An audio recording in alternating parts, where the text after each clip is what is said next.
The purpose of telling this story is not to insult any particular religion or to sell a particular fairy tale.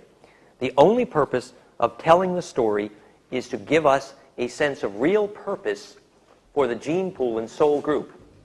You know how we talked about Australia as having a potential role as the crest of the wave of spirituality from the legend of the golden dolphin circling the planet? So the refusion of the soul group could happen here. So Australia gets a little sense of soul purpose. It creates a bit of national identity. Well, now we have the planet. And the planet imagined itself to be an orphan in that we imagined that the DNA on Earth came from Earth. That was a mistake. Clearly it did not. Some evidence that the DNA on Earth did not come from here include, if you take the Sumerian alphabet, the Sumerian glyph structure, and you shine lasers through them, you fabricate subcellular structures in biophysics.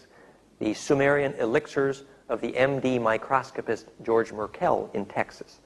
So clearly the Sumerian alphabet is an optical waveguide system for creating cellular metabolism. Lots of evidence. Sumerian elixirs. Evidence B, the Hebrew alphabet is the tilt angles of a magnetic domain referenced by the symmetry of the tetrahedron in order to tilt DNA codons into a tetrahelix they call a golem. So that the Hebrew alphabet was a software environment for interventionist genetic engineers. Okay? So these are two examples of the origins of language on this planet being specifically evidence that the origin of culture on this planet was in fact interventionist genetic engineering. Now, in fact, the major issue of our soul group today is the fact that our DNA is getting dizzy because our genetic engineers do not understand how to make a soul. This is a problem. So here we are, Groundhog Day. You know, it's like all coming back on us again. Our ancestors hacked up DNA, and that fractionation of their soul group, we're the result of their dream, right?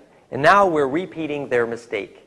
So history condemns those who do not understand history are condemned to repeat it. So here we are. We must understand the extraterrestrial origins of the DNA here and what the yearning was. And that's what this story is about. Okay. Once upon a time, there were two families of angels. We'll call them the Ophanim and the Seraphim.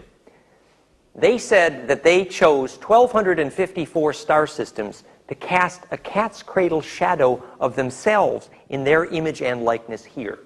The physics of astrology is that the angular arrival of a capacitance wave is how you measure gravity. And so, in fact, the self-similarity of the solar system with respect to the array of those stars created literally a body in their image and likeness. A practical way to measure that is the self-similarity of the Earth's electrical field, which made more gold here than most planets, because gold only happens where ley lines cross in a fractal, and it made the DNA able to become self-aware here more quickly. More fractal you are, more able you're able to unpack awareness. So the solar system had a lot of value according to real estate, location, location, and location. We was fractal. Well, what happened was the Andromedans said, well, why did you deposit those interventionist Alpha Draconis Dracos in our galactic sectors since they were so much trouble? And the answer was, the Ophanim and the Seraphim angels had a conversation about designing a gene pool that could be the solution to the angelic dilemma, which was how to fabricate star births with higher leverage, which is angel birth, and literally how to create a level of psychokinesis, literally power, that hasn't existed in gene pools before. And they did this, what they did is they selected a galaxy a long way from downtown and inserted a gene pool which was able to have enough survival urge to be able to make it in such a hostile environment. And that's the group that went to Alpha Draconis. And the group who said they put them there were called the Patal, P-A-A-T-A-A-L, from which comes our word Ptah, P-T-A-H, and pterodactyl. Okay? And the Patal were said to be 11th dimensional beings, and you can think of them as bird tribe. And I believe that that story is related that the continuous blackboard here, the continuous family of these gene pools was later described. You have the Ophanim, is the Christian word. You have the bird tribe, is the Iroquois word. And you have the Adawi, is the Cherokee word. And you have the Valnapa, which is the Adnyamatna native Australians word, return of the bird tribes, which are the winged ones. And then over on this side, you have the Seraphim. And the Seraphim eventually became the lineage of Mag. And the Seraphim became the Uru part of what was later called Nibiru. Right, Aru, exactly. Uru means dragon or snake or serpent. The snake gods. Okay, and these, the bird tribe, were called Ebi, from Ibis and Iberia, and Geul, which was bird tribe. And when you do the crossing over of these two bloodlines, you get Ebi, Uru, which becomes the word Nibiru and Hebrew.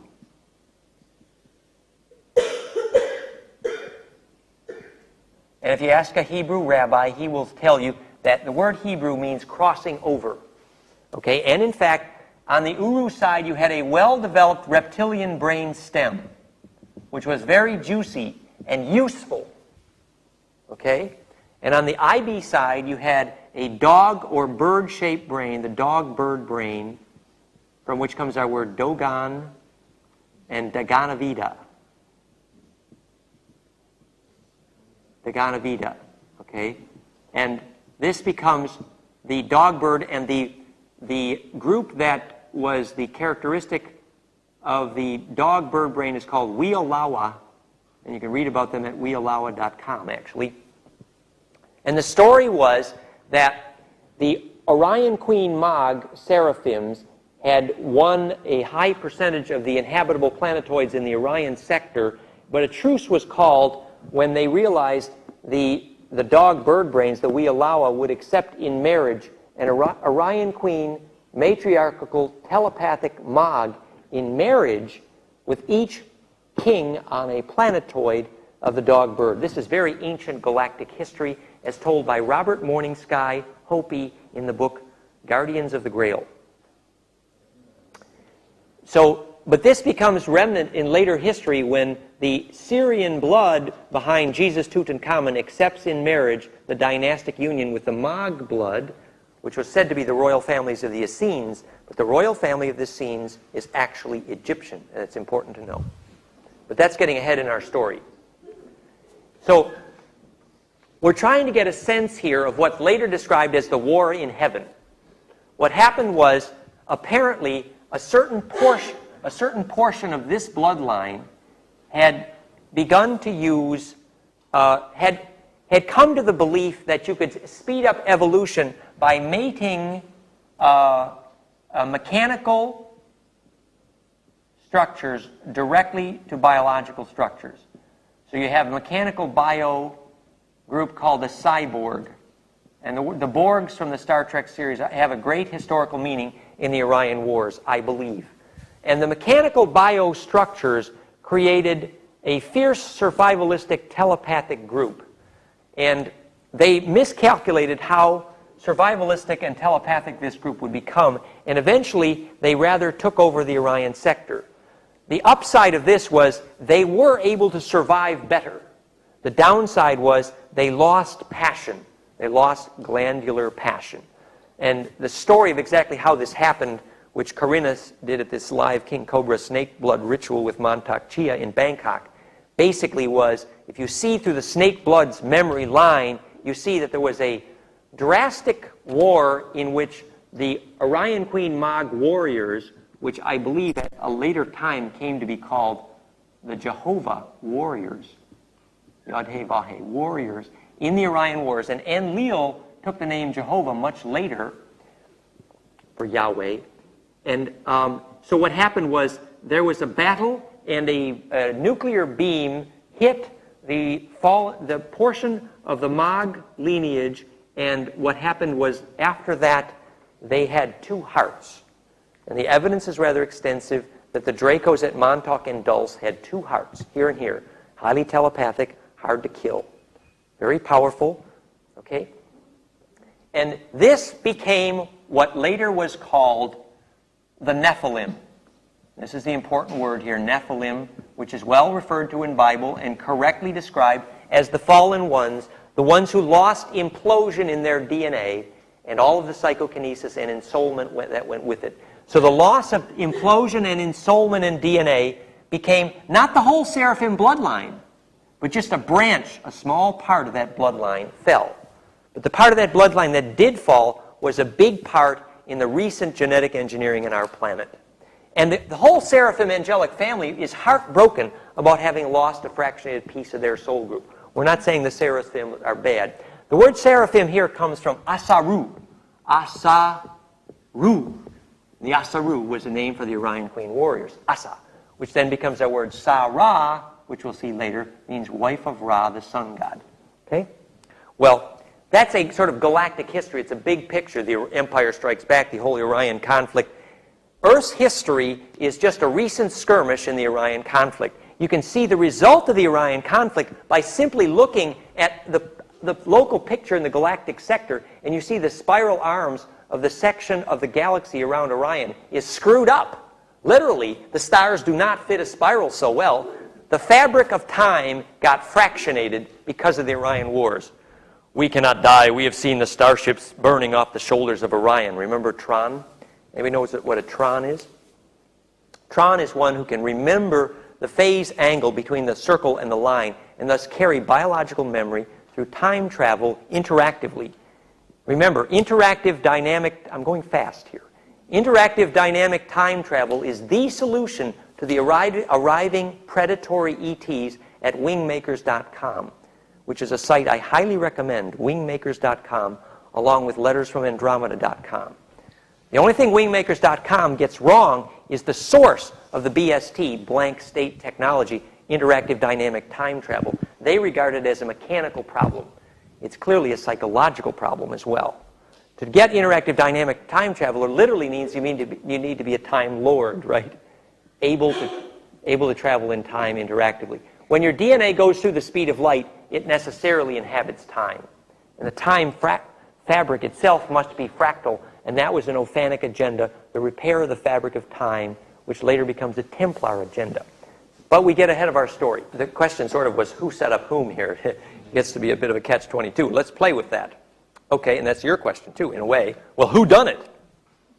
Well, that's the big picture. That's the Orion Wars. Now let's get local. And by local, let's visit the star Sirius at the time when the Orion sector Queen Mogs have run and ruled with terror a high percentage of the inhabitable planetoids.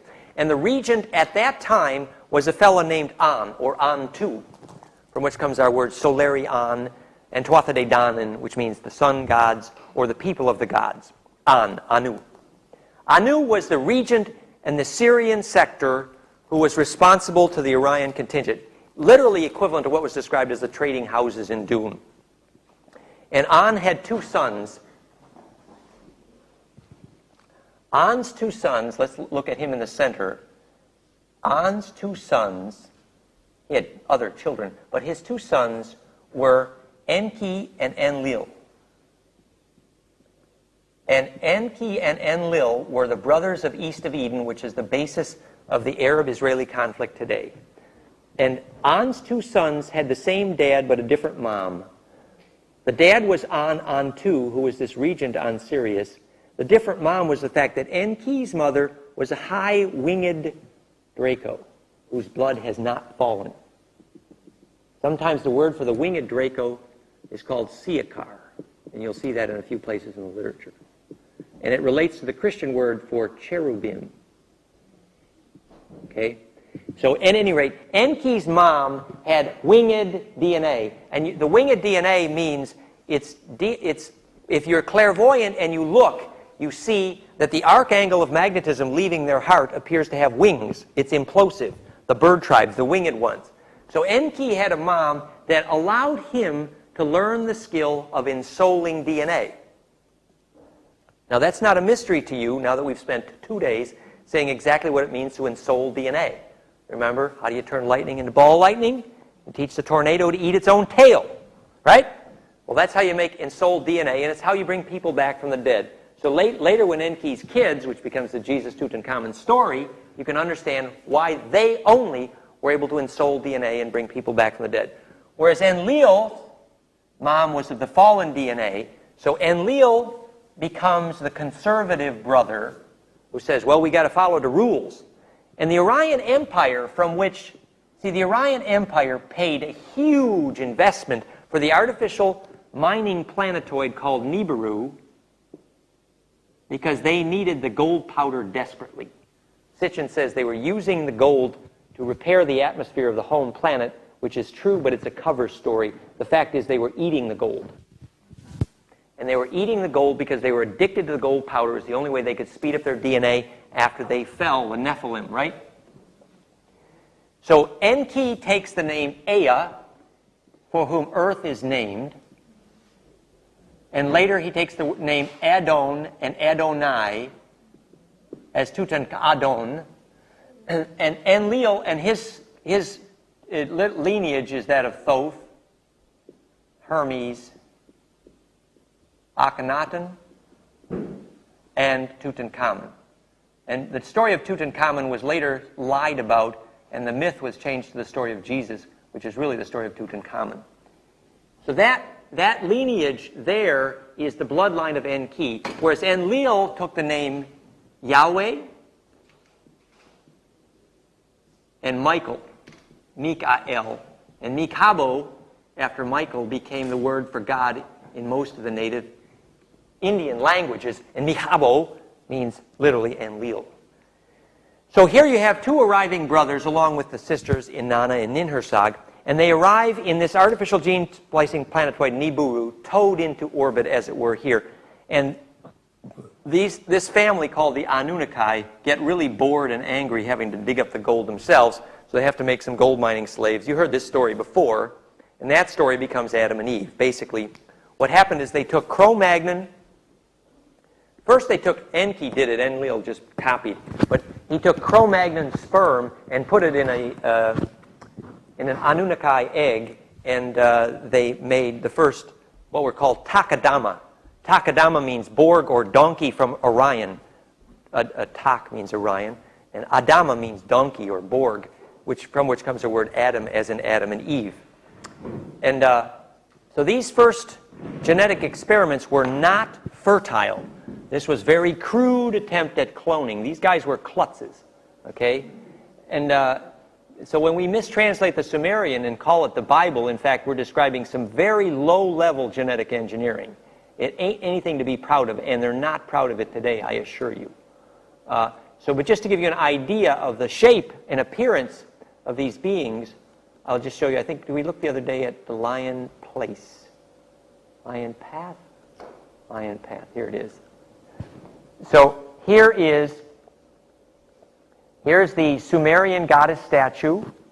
Okay, also this is Sumerian goddess figures from the Ubayyad, but somebody correctly pointed out that these statues are much older than Sumeria. Sumer means more than South Sea. It also means in the lineage of the Merovingians. And this is the interventionist Anunnaki, sometimes called Anuhazi, which relates to our story of Anasazi. And this is the Dracos. So the Draco bloodline from Alpha Draconis, Arrakis was a planet in Alpha Draconis. The star map of Alpha Draconis is at Senshi in China and Angkor Wat. Okay? So here you have the interventionist Draco, and here you have the crossbreed Anuhazi, and here you have the winged Draco Siakar. And here you have the Sumerian goddess statue. Now here's the morph.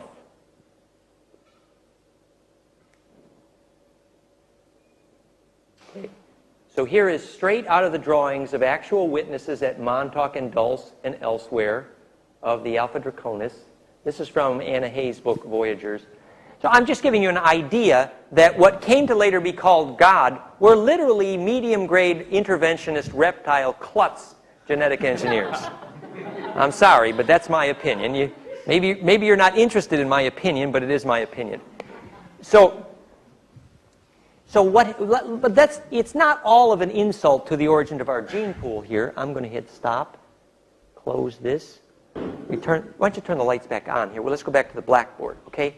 So what's happening here is that Enki and Enlil then realize they need a fertile lineage of these Takadama, these genetic experiment.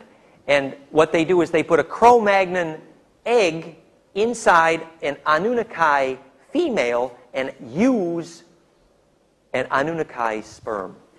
And this is the bullet in the furnace. This is the moment at which Enki, Ea, disobeys the Orion laws about what you can and cannot do with DNA. This is a crime punishable by death. He's literally putting the bullet in the furnace because he uses his own DNA. He uses his own sperm.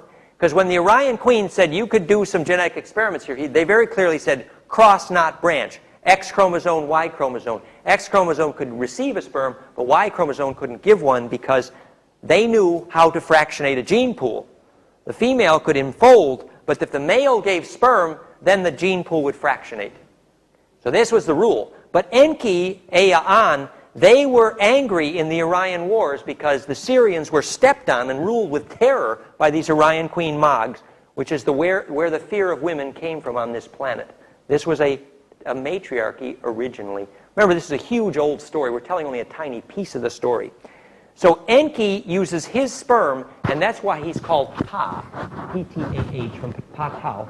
The story was that Sarah, Asa-Ra, wife of Ra, the sun god, and Sarah, coming from Ur was a city in Mesopotamia, so the story is not of one person. That story is a story of a family lineage. The Asaru came from Uru, the snake capital, and to Egypt, and Ptah, Enki, fell in love with Sarah, and Ea, Enki, did fall in love with his own genetic experiments, no question. He had his weaknesses too.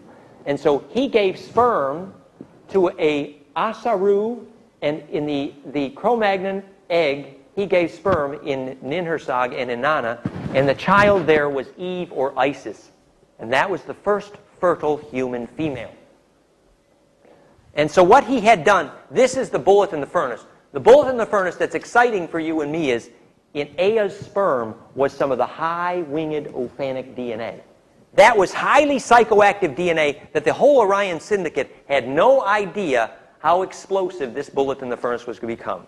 So the evolution of that DNA, that memory line, that winged one, can grow up in us, and this is the lineage here. This is what became known as the Disposani in the Holy Blood, Holy Grail series of books.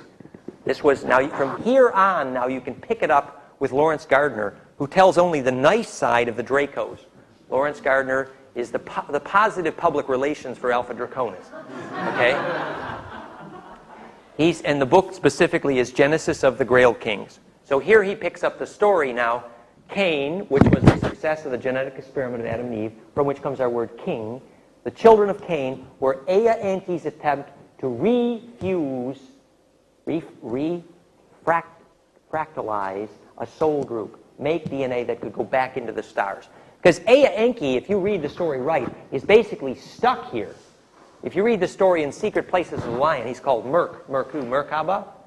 Ea Enki is Merk in Secret Places of the Lion. He's Muad'Dib in Dune, and he's Luke Skywalker in Star Wars. And in fact, Luke Skywalker wakes up to find that Dad is half machine. Darth Vader, right?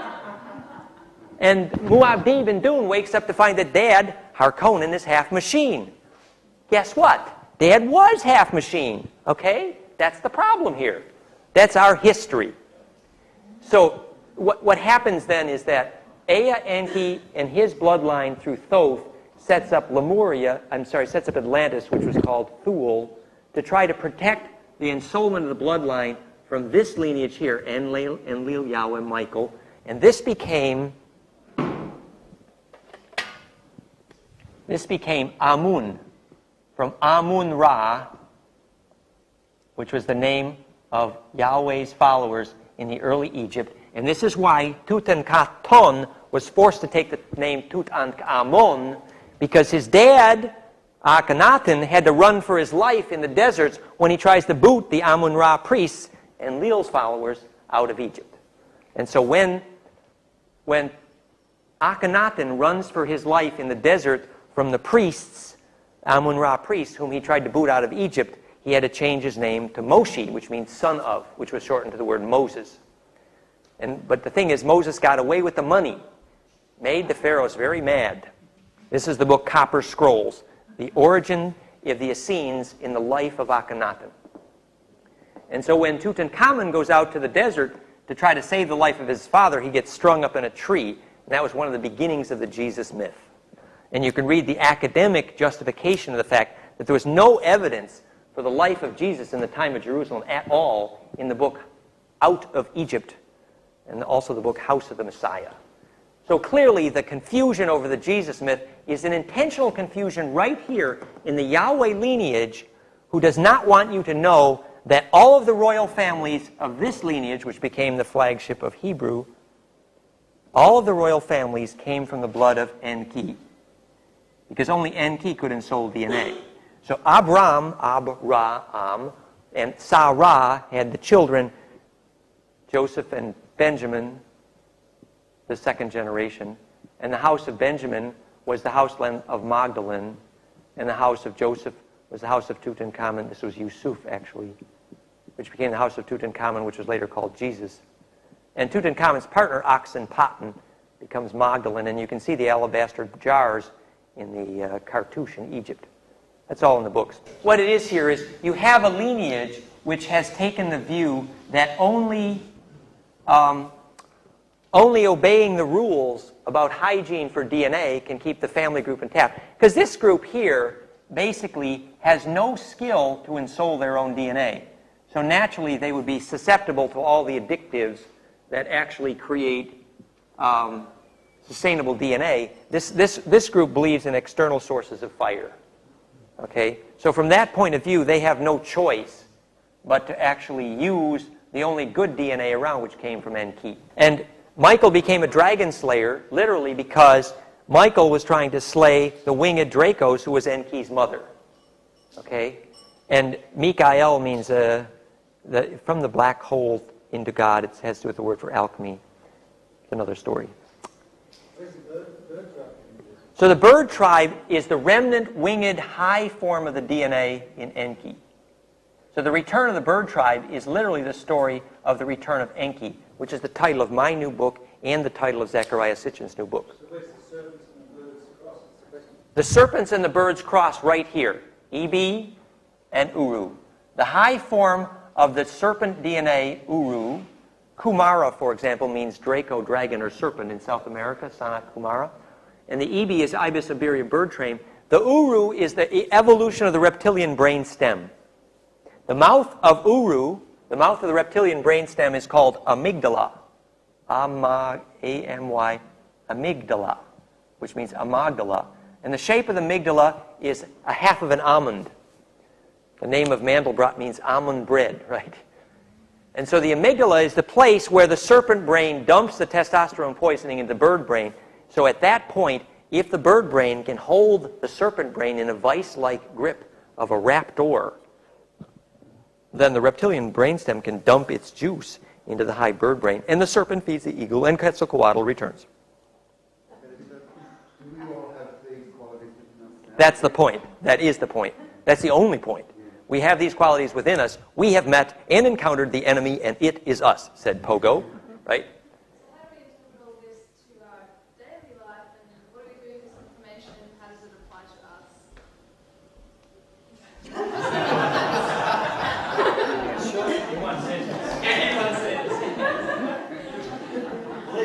Well, we have a conflict.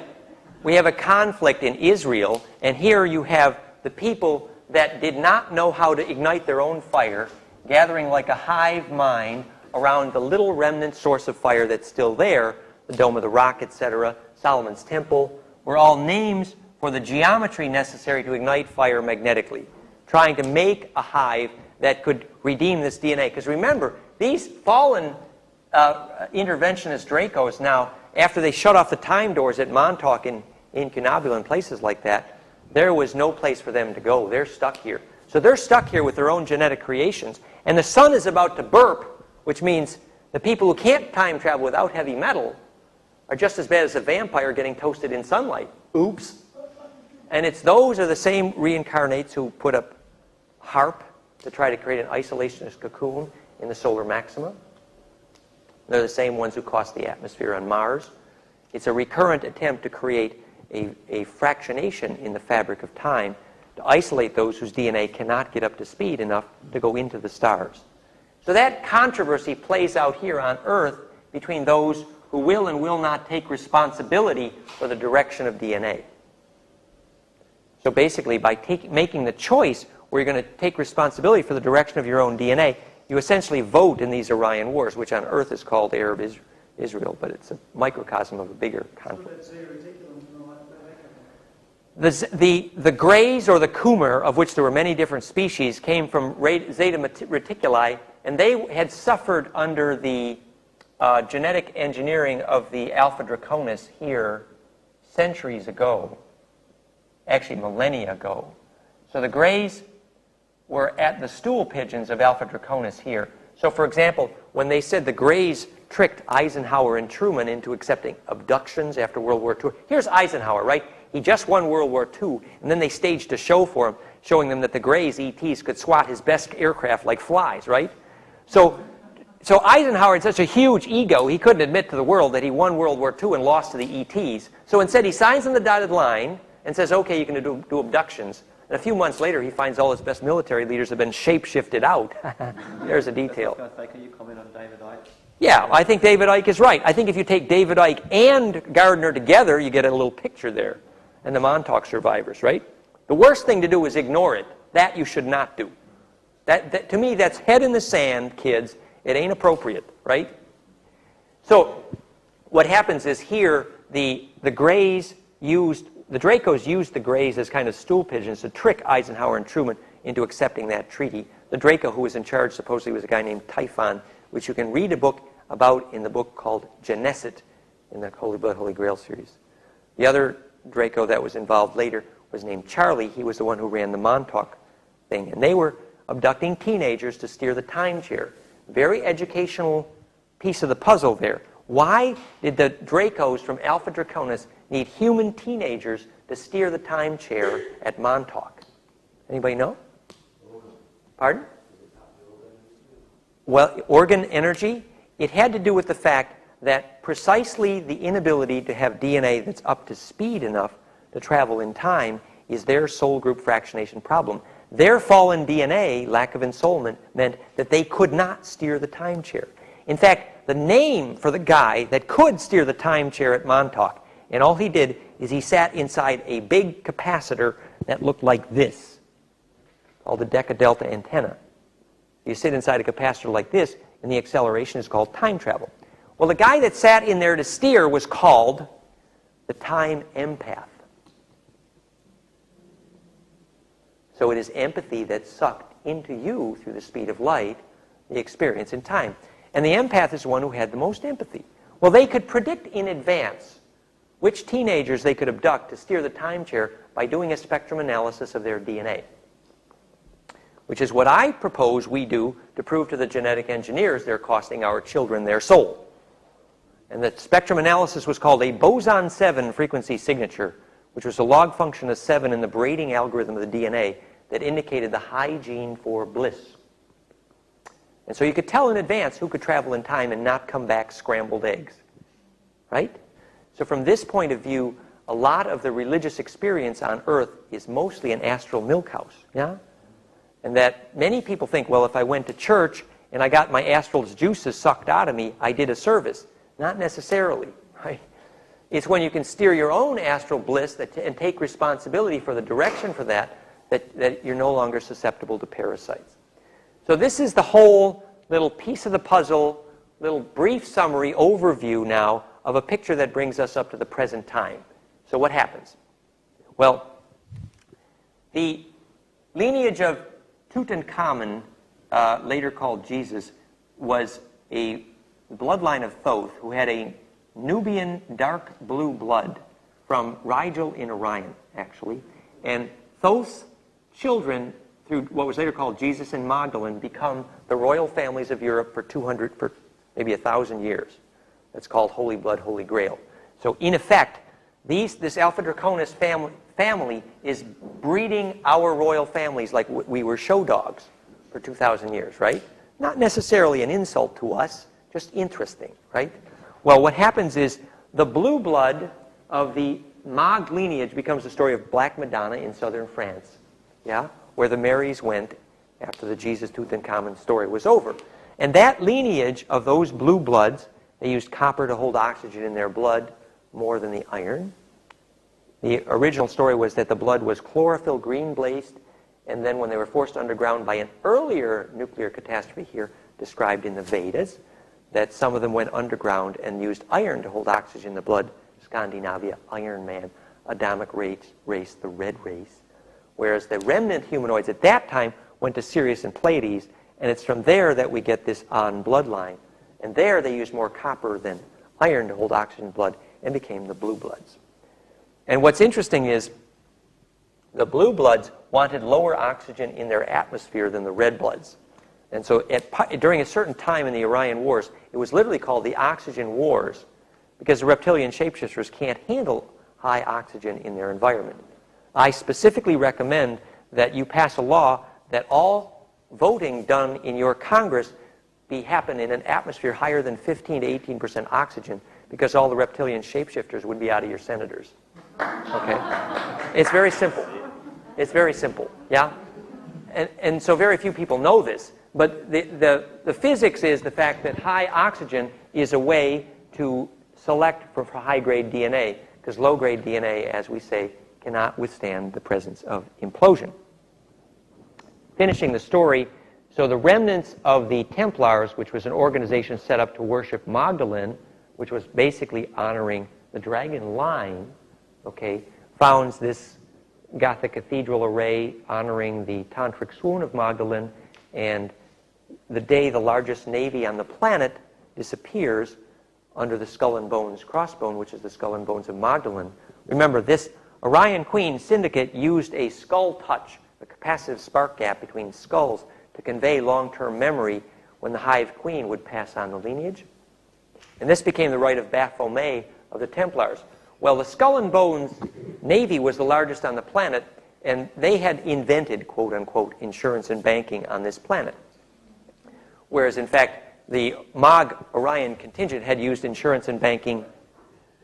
This contingent had used insurance and banking to parasitize hundreds of planets. It wasn't invented on Earth at all. The point is that the Skull and Bones Navy, the largest on the planet, that invented insurance and banking, which paid for the Gothic cathedrals, did the same activity then under the pirates' flagship, the same Skull and Bones. And if you give insurance and banking bad public relations, it's called piracy and extortion. But it's the same activity, or the industry of fear in that sense, right?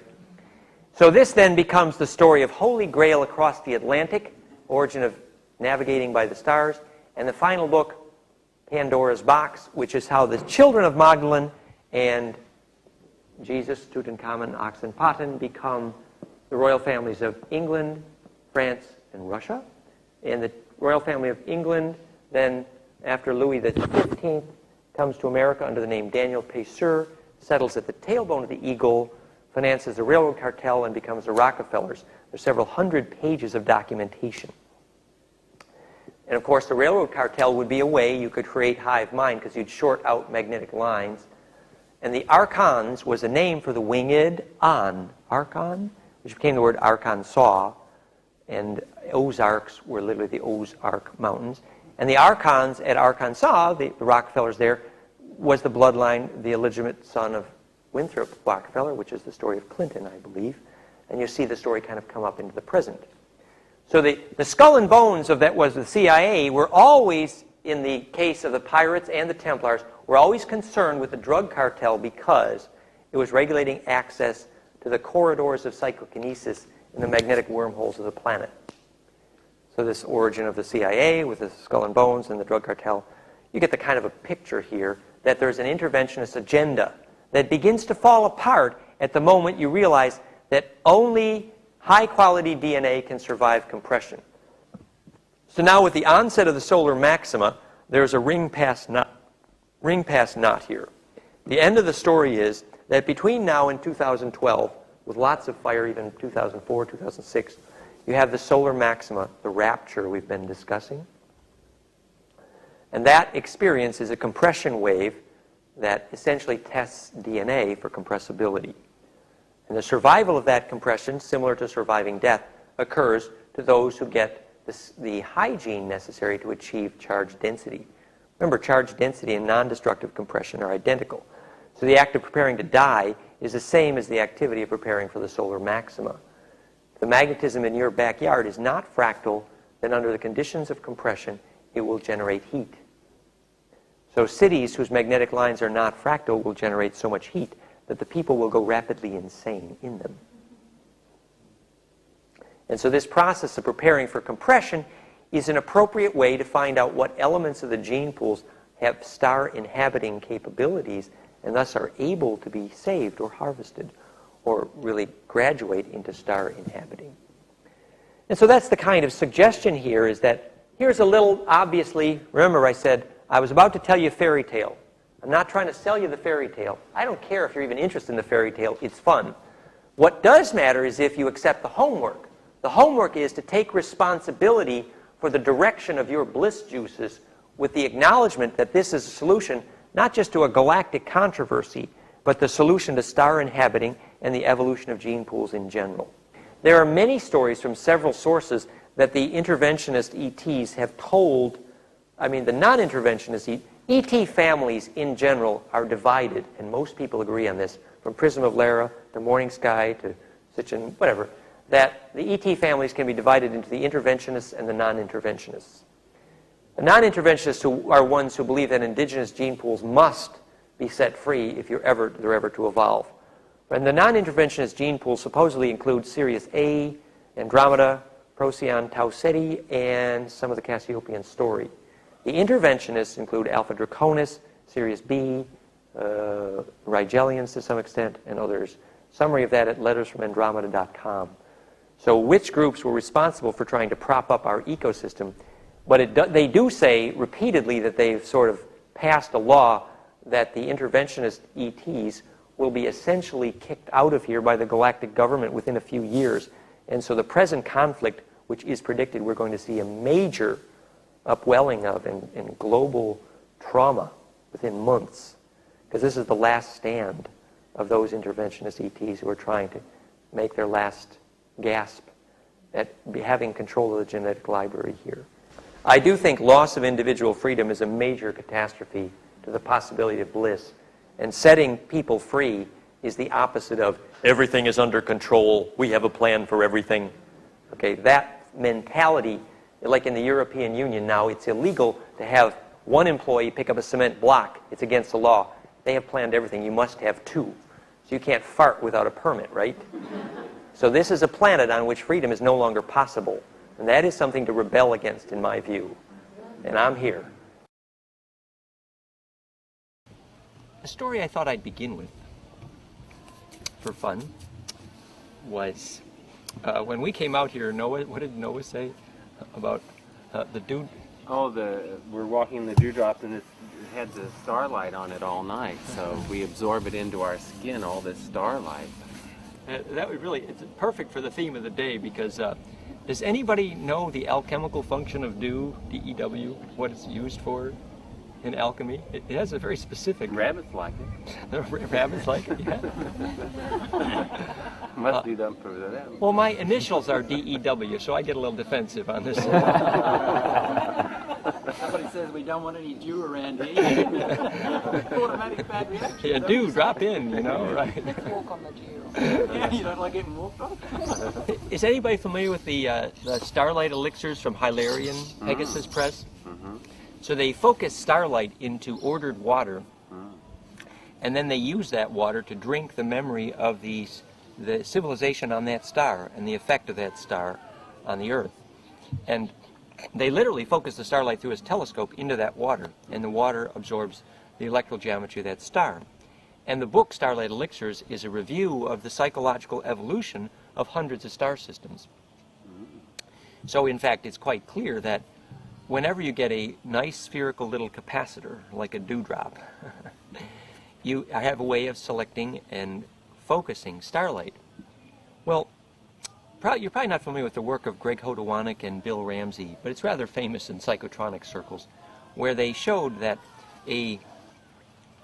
what's called a passive nonlinear dielectric capacitor, it's basically the same kind of capacitor you see in there when I take hemp fibers to measure life force.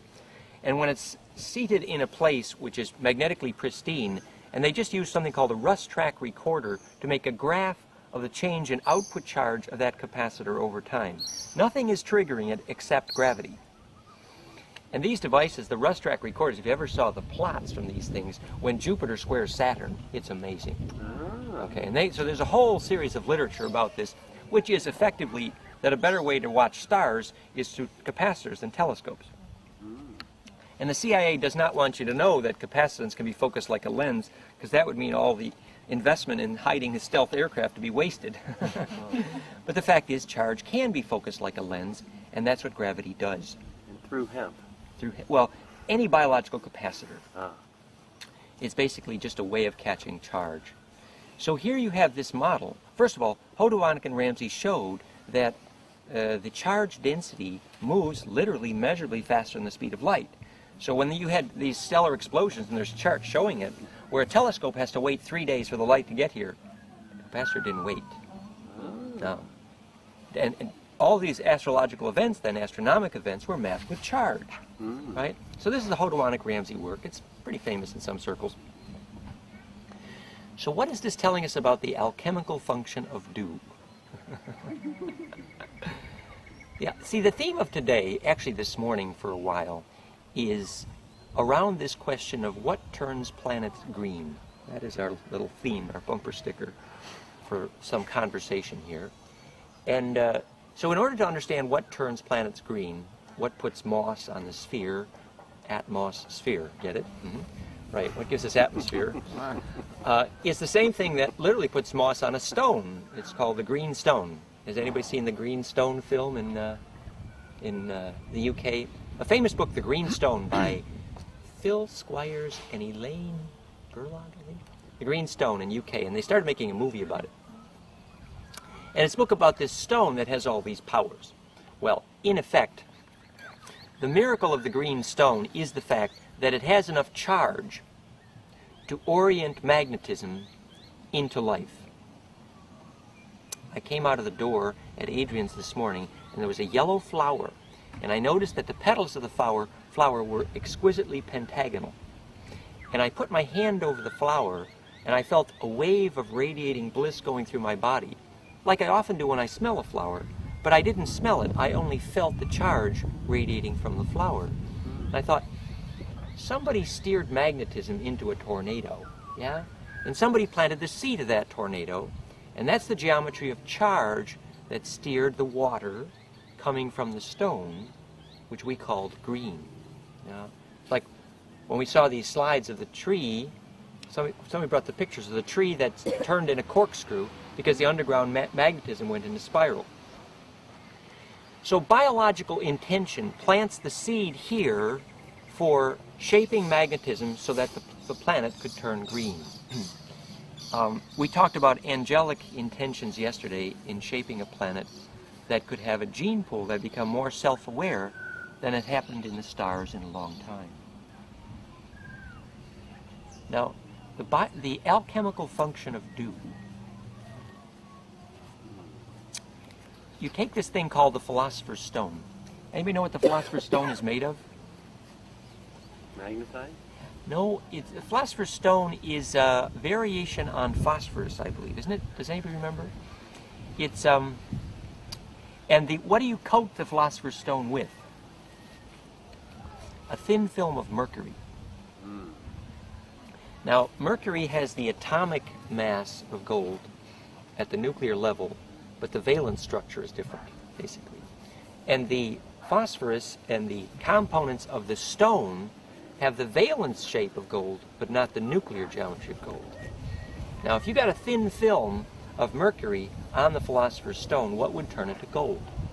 First of all, you'd need something to make it into a monoatomic layer so the charge could radiate through it.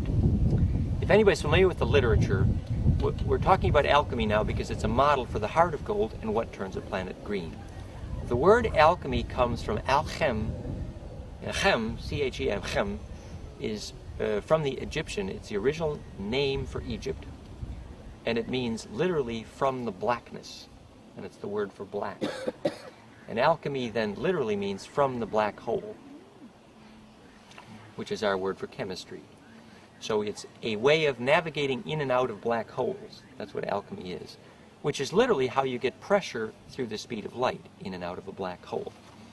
And gold is exquisite at doing that because the electron shell geometry is so fractal, so self-similar, so embedded. So literally, when the waves of charge are braided through gold, they're braided into a fractal, and they're able to enter and leave a black hole. This can be evidenced in modern chemistry from the literature that shows that if you take gold in a monofilament, like a thread, and if you shoot high amperage through it at the moment it crystallizes, it is a measurable superconductor. At the moment it crystallizes. So in other words, you got this gold monofilament, and you shoot high amperage through it just when it's going from the liquid to the crystal state. The high amperage persuades the molecular array to orient in perfect fractal array. You can model superconductivity by taking the Bucky-Fuller vector flexor and jitterbugging it from Icasa to cube octa, which is literally what molecules do to become a superconductor. And why are they a superconductor? Because when they assume the Icasa dodeca symmetry, the blue model in there, electrical interference goes to zero because there's an implosive way through the center called access to the black hole, alchemy, because the waves can add and multiply in that spin path. So if you take this gold monofilament and you measure that the electromagnetism can be conducted with zero resistance through it, high amperage, zero resistance, and also it is measurably superluminal. You can take that gold monofilament and you can weld one end of it to a DNA helix and it'll do the same thing. This was presented at the first International Symposium on Nonlinear Energy Device Technologies, Hathaway and... So wait a minute, you can weld that to DNA? That's what they're telling us. What? Gold monofilament can be welded to the end of a DNA filament. Welded in the sense of a fusion generated by heat. That they'll phase lock. Wow. So we have a bulb. So, well, what we have is an understanding. You know, we can get into the politics of welding, you know, mechanical structures to biological structures and where the board came from. And it's an interesting conversation. But you can see where our ancestors, when they lost the ability to spin DNA for themselves, they started using gold. So now, let's get back to the alchemical function of dew.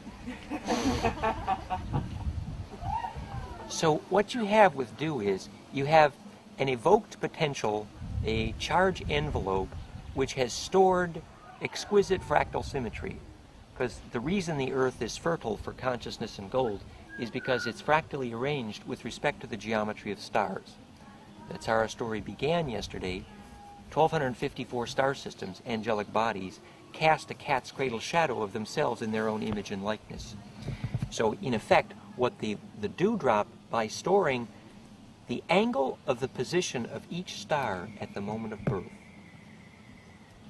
The physics of astrology goes like this. Supposing you were as silicon dioxide and you were about to go from the liquid to crystal state. In the liquid state, at the certain moment, you phase lock and make a bond, and then you're called quartz, right? Now, one time I went to this lab in Carlisle, Pennsylvania, where they're making quartz crystal oscillators.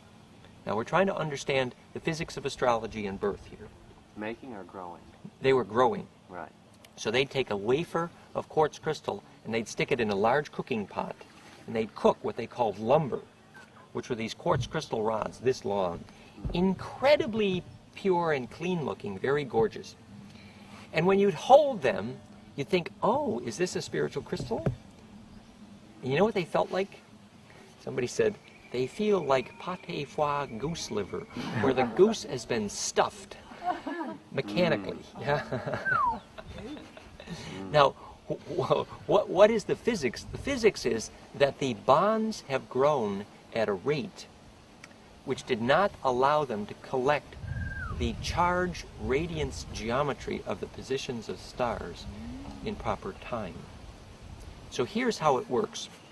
This will help you understand why the moment of birth, actually it's the moment of first breath, is that when the liquid is wandering around looking for a place to depose itself at the deposition plane of the crystal, there's a moment when the liquid says, oh, if I orient myself just so, then I can phase lock, ionic, covalent, such that the electron shell's wave can dance where the one wave coming from one end perfectly meets the wave coming from the other end, and that phase lock is called bonding. All bonding is phase locking, whether ionic or covalent. The difference between ionic and covalent bond is whether the wavelength is a short wave or a long wave. Does anybody know which is which? Ionic short, covalent long. Covalent means the electron shell level. Ionic means, which is more shared molecularly. Ionic is at the individual ion level, which is the atomic level. So in either case, the moment of bonding is a phase lock. It's literally the violin string that learns that when you bounce the wave from one end to the other, if the wave comes back upon itself and meets itself perfectly halfway, scenes from a marriage, as it were, you get this phase lock called bond. Now, where in there would there be room for the physics of astrology? Because each time the phase lock occurs, you get a freezing in time of a geometry of a spark gap, of a capacitive square wave.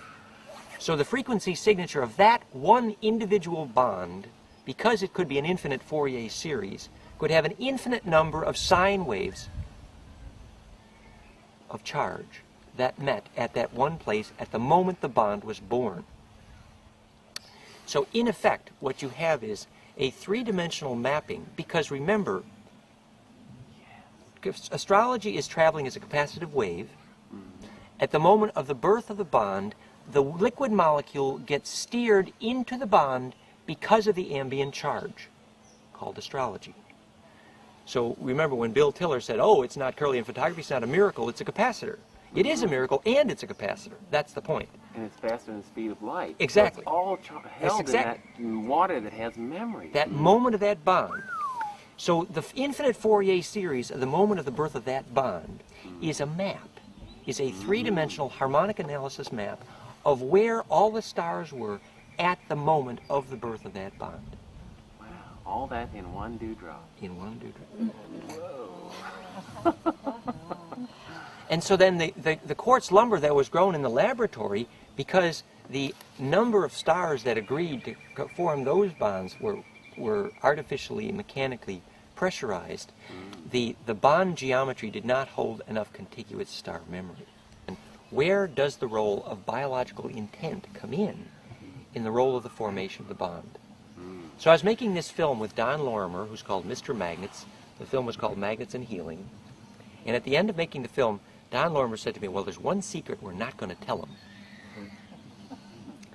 So we go through this whole gig about neodymium boron magnets, and they had this intense magnetic flux densities, and you put the positive end on your thymus and it triggers, put the negative end on your toothache and the pain is dissipated. Okay, you understand the physics now very well. The negative end of the magnet is flux diverging. If you diverge magnetic flux, it diffuses a tension, and thus the pain is reduced in your toothache. But it's also true that the healing rate slows down. Okay? Whereas if you take the positive end of the magnet, it is magnetically converging, which is then focusing attention, and the intensity of the pain goes up. That's homeopathic. The homeopathic brags about causing the symptoms to come to focus. So that's the physics of the positive and negative magnet. Well, we're done making this film about magnets and healing. And remember that the conclusion that we kind of draw is that you can use them for short-term allopathic reasons, certain stress, etc. But long-term use may not be empowering unless you do the psychological work to make the magnetism for yourself. Yeah? And the real goal of eating a magnetic field is if the information embedded in the flux density is in phase with the Mother Earth. So like the Tesla watch makes 8 hertz, but it's a pacifier with no milk, you know? The same thing with the magnetic field. It doesn't hold the real Earth's phase velocity in it. So the secret at the end of the film that Don Lorimer said, we're not going to tell anybody, he says, if you pass a strong spiritual intention at the moment you're creating the magnet, to answer your question, you actually steer the effect of that magnetism throughout its effective life. Exactly. My approach has been, when I walk into an audience of physicists, which I actually frequently do, my first question usually is, who here has had a bliss experience? Yeah? And the ones who have had a bliss experience and can talk about it are the ones that are invited to stay. Yeah? And the ones who have not really don't need a language to talk about bliss because it's not part of their life yet. Right? But fortunately, the majority of them really. So, Jane? Just a little anecdote. I lived with Aborigines for a couple of years, and when someone is not physically sick but psychologically disturbed for whatever reason, the elder would give their instruction to lick the dewdrop. Dewdrop in, yes. So what is it? How does a dewdrop hold the key to how planets are turned green? Because effectively, the angelic bodies of the stars are making a map of magnetism by using charge to steer it, and that's creating the seed of symmetry, which then unpacks as green-making power. Could you say that again? So, in other words, the angles of all the stars are storing a map to self-reference, self-embedding fractality by steering charge at the planet called astrology. And that capacitive geometry plants the seed of symmetry to then steer magnetism into self-similarity, which we call life force. So in effect, now let's look at a stone and what enables a stone to turn green, literally. Wouldn't any planet that has water be capable of having storing that energy in the water? No. No. Here's what you just said there. In the dewdrop, is that what we call, or is referred to by most people, as the memory of the water? Well, the memory of the water is its ability to store a charged geometry. That memory is enacted in its ionic and covalent bond structure, which in case of colloidal bonds is braided, and also in what's called the laminar coherence of the foldedness of the layers, which can be measured with light scattering tools, also surface tension and seed germination and specific gravity measures. So all of these tools are telling us that water is a way to store coherence capacitively, molecularly, ionically, in terms of macromolecular braiding. So at many different wavelengths, water is the perfect feminine receptor. That's why water so quickly picks up the shape of the geometry of the electron shells of what it's next to, particularly and more powerfully if what it's next to is a thin film. So if water's in a thin film state, or if it's next to a thin film, like a thin film of gold is magical for water, and a thin film of mercury, a thin film of aluminum is absolutely fatal to the water. Okay? What's the point of the thin? Because when the metal, in the case of the thin film metals, is in the monoatomic layer state, the charge conductivity is mostly a surface phenomena.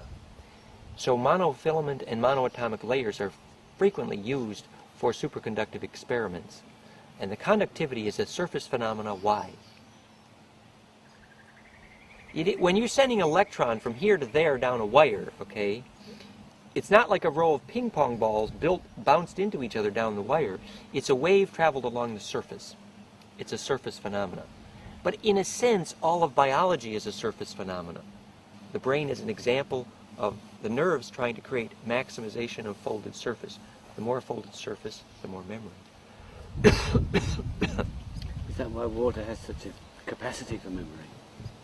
That's one way of talking about it. Yeah. Its ability to store foldedness, Yeah. both capacitively and molecularly. And is there anything better than water for volume of memory? Well, when water is in the presence of a trace mineral bond, it then goes more to that tightrope between liquid and crystal. If the cells are too watery, in a sense you call it AIDS. If the cells are too hard, you call it cancer. Biology exists because there is a tightrope between liquid and crystal. And on that tightrope, you get the benefits of both worlds. You get charge distribution, and you get stable storage of memory. And water's ability to change between those states is... Right. And that's why in the transition moment is the maximum magic for adding intention. Yeah. But a crystal would be able to hold more information than a drop of water, or But more easily retrievable. a crystal might hold it longer, but would not receive it as well. Right? It'd have to be programmed in. In other words, once it's a crystal, it's not as receptive. It's just like when you buy an apple, you're purchasing the capacitive field of the place it grew, and that's your food. So the same thing's true of the quartz crystal, right? You're purchasing the charge of where it lived. That's another reason for Yes, well said. So it's another reason for buying and consuming local produce, particularly if you want to have your dream spell affect the climate, because you'll then need to penetrate the local biosphere magnetically with your dreaming, which is a field effect. And in order to do that, you ground it by walking barefoot on the same earth for 100 generations. Then your dreaming genetically penetrates the magnetism of the land to the point of fabricating your climate, which is necessary for steering the sun. Remember when we said that the dolmen, Cydonia and Giza, were planted in such a way that the paramagnetic lens function of a dolmen functioned as a timing weight to modulate the spin rate of the planet to phase lock zodiac and stellar spins, yeah? So that here's the planet spinning, but the planet is now nutating and precessing. And the rate of the nutation with respect to the spin rate and the rate of the nutation with respect to the major stellar gravity locally have to be fractally in phase in order to stabilize gravity. And that's what holds atmosphere. Why does that hold atmosphere? Well, it holds atmosphere because the self-similarity of the fractality, or the embeddedness of the shortwave magnetic spins of the planet are what fabricate gravity in the first place. Remember we said how fractal or self-similar is the nucleus to the electrons predict how much gravity you get, which is why gold is so heavy. Where at a planetary level, the gravity on the planet is stabilized when the long-wave magnetism of the planet is steered to be in phase with the long-wave spin of the stars. And that phase relationship, when it's superlooping or embedding, stabilizes gravity. That's why in Star Trek IV, when the whales stopped singing, the ETs knew the Earth as a biological structure was dying, because the whale song circles the planet both in time and in space, and the whale's third and fourth generation finishes the same song they started singing. So it's such a long wave biologically that it can modulate or packet switch the thin film ocean piezoelectrically to be a packet switching Moire diffraction gradient, as it were. And that is how the Earth grid intentionally selects and fabricates viruses. So the more we cut down old growth forests with these tall trees and pick up the long wave, the more we infect ourselves with our own. The more the viruses become pathologic. Because viruses are basically a charge condensation of the Earth grid as a whole. The Earth grid's dodeca as a whole is the same symmetry as a virus. It's just charge compressed. So the Earth grid can't make DNA and viruses that are symbiotic to us if we break up the skin. So you're saying that some intelligence put these dolmens on Mars and here with the purpose of being able to train this information here for consciousness raising or greening the planet. But if we're in kindergarten so far from downtown, why did they choose here? There's a fun story. Has anybody ever played the computer software called SimCity and SimEarth? You played it, yeah. It's a fun game. In SimCity, you modulate all the things that affect the life of the city, and you're playing mayor, and you determine whether your city breaks out in a riot or survives, right? Well, in SimEarth, they went to a lot of trouble to create a computer simulation of all the factors that determine whether Earth lives or dies. So, for example, in SimEarth, you can adjust the albedo rate of reflectivity of clouds to determine the percentage of heat that clouds reflect back into the atmosphere versus the Earth, and the spin rate and the O2 rate and the carbon rate and the number of dinosaurs you plant and how many tectonic plates you have. I mean, you can adjust anything. And the whole thing just quivers when you adjust anything, and you look to see, did life get born, right? It's a very cool, I recommend it, Sim Earth. Lovely thing. Well, a gentleman named Lovelock, who wrote the book The Gaia Hypothesis, wrote the part of the software for Sim Earth that modeled in mathematics the effect of placing dolmen on planets.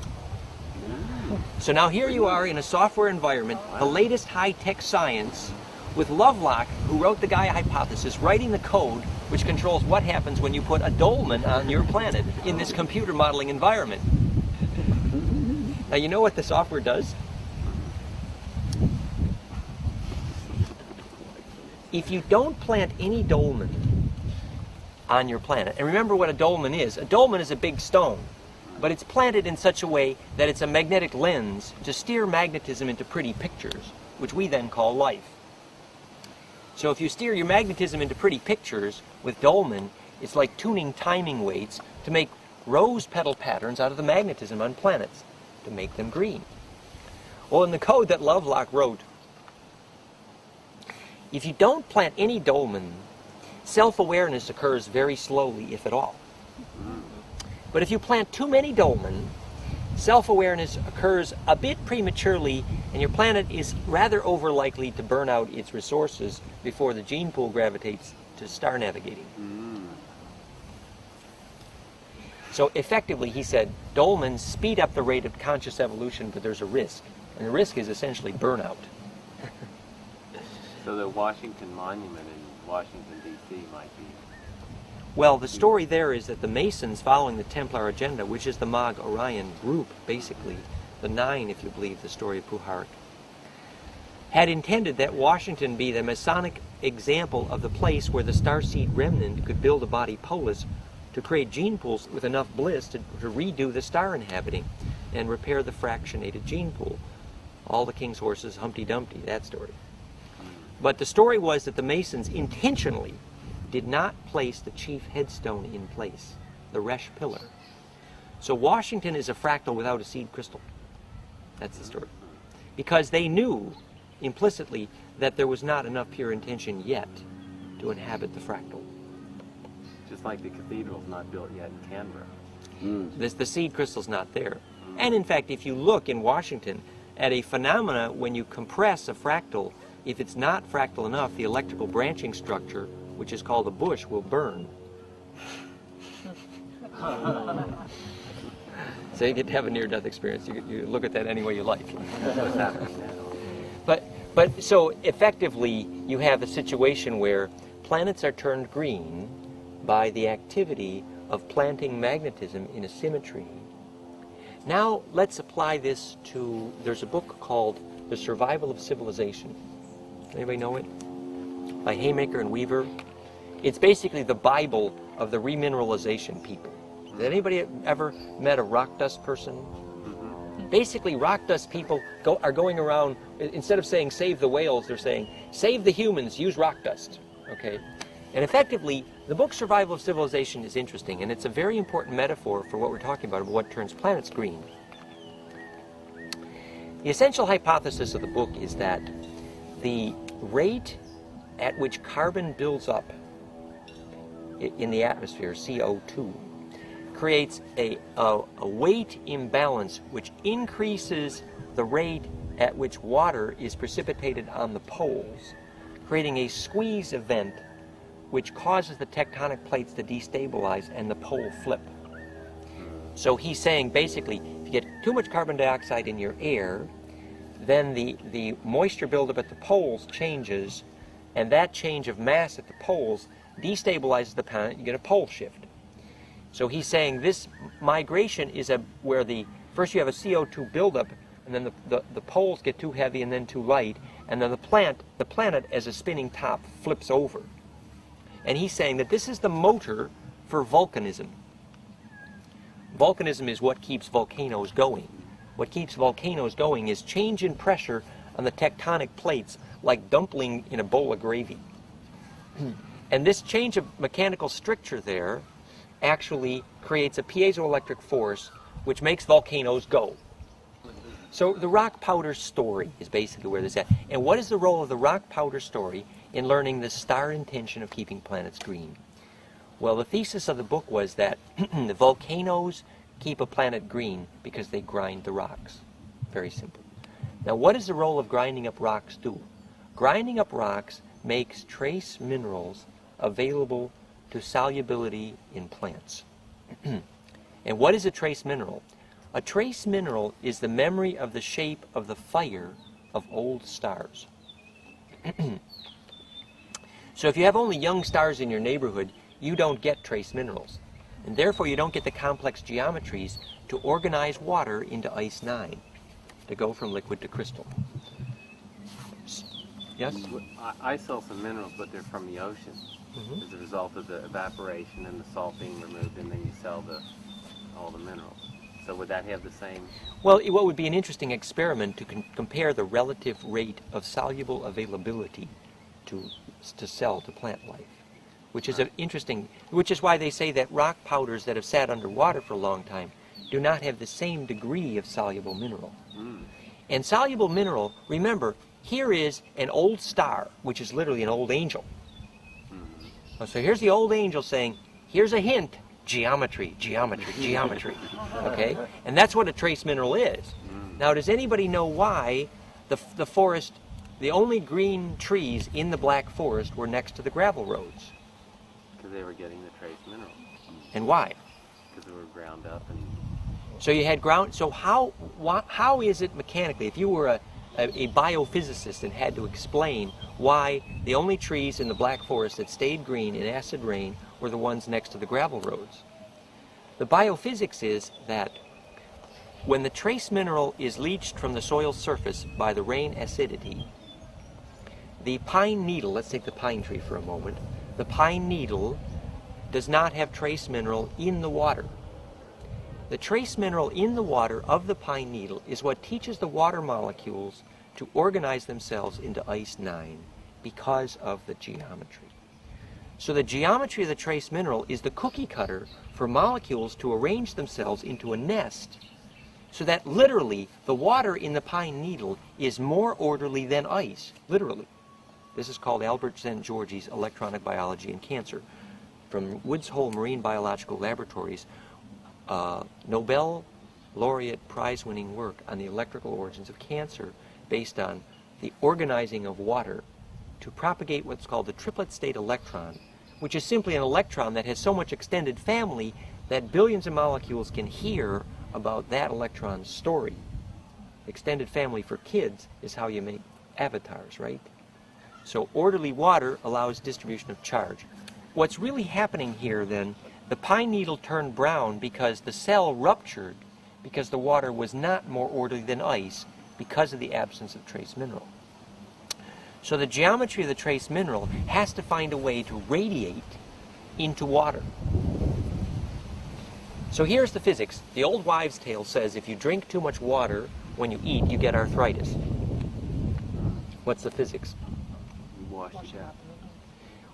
The amount of acidity in digestion determines the charge, which determines the amount of mineral that can stay soluble.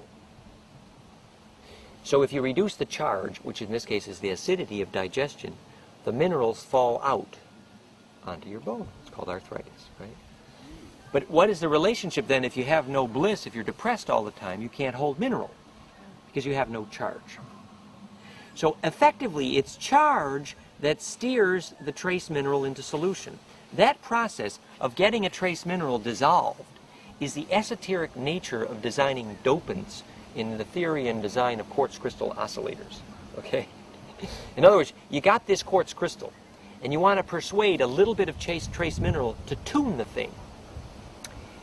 The difference between citrine and amethyst is what? Actually, it's heat. What happens is you got a little bit of iron that you persuade to function as a dopant, like one molecule among millions.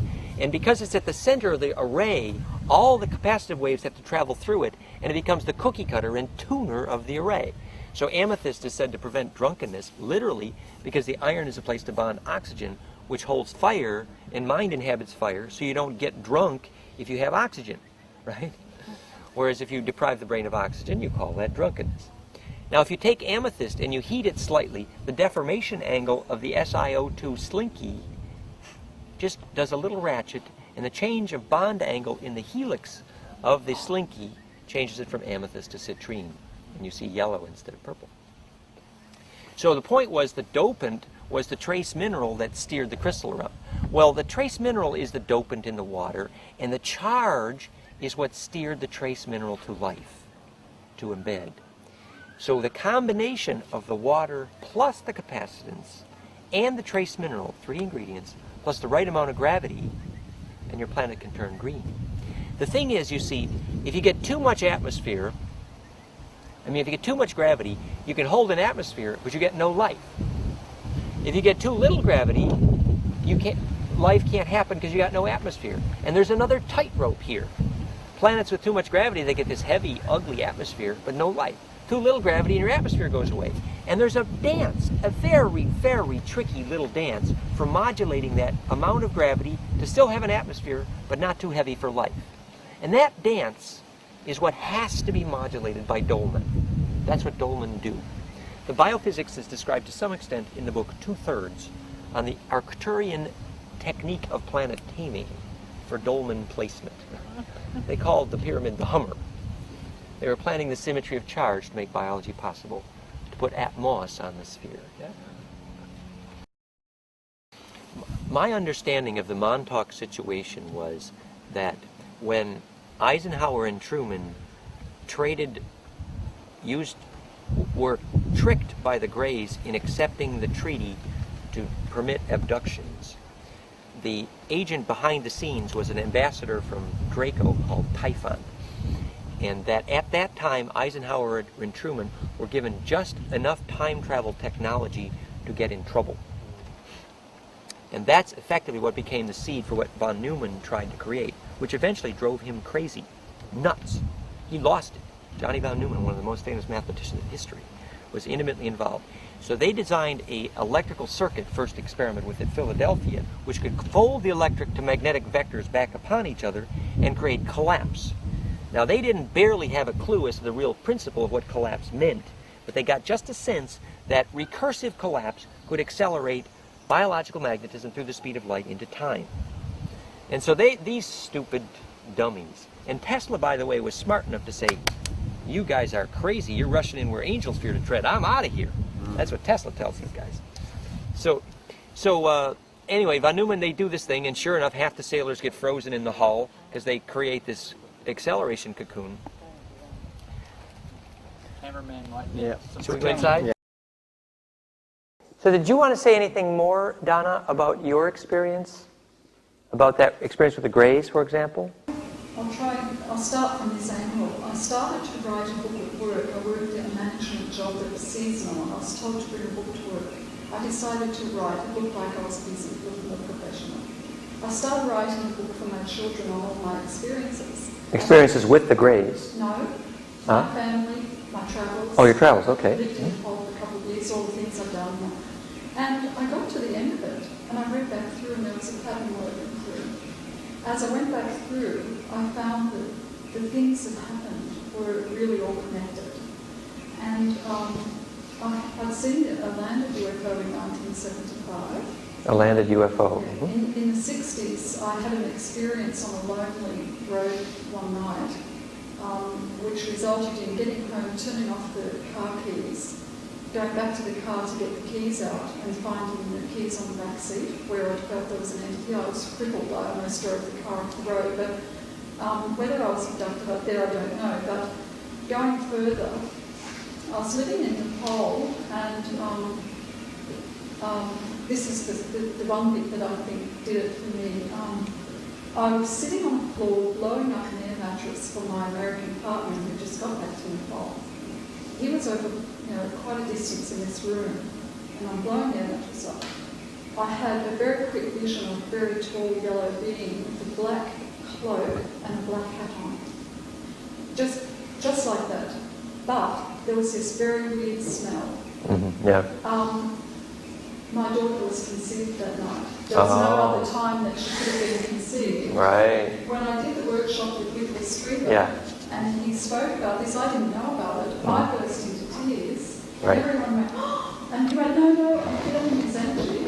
And he went, go with the smell, go with the smell. Now, how did he know there was a smell there that night? Yeah, Unearthly smell. Credo Mudwad knows the story too. That's it, Yeah. that's it. Yes. So the other piece of your story that I think the people here might... Sorry, Yes? Dan, Yeah? sorry to interrupt. Yes, go ahead.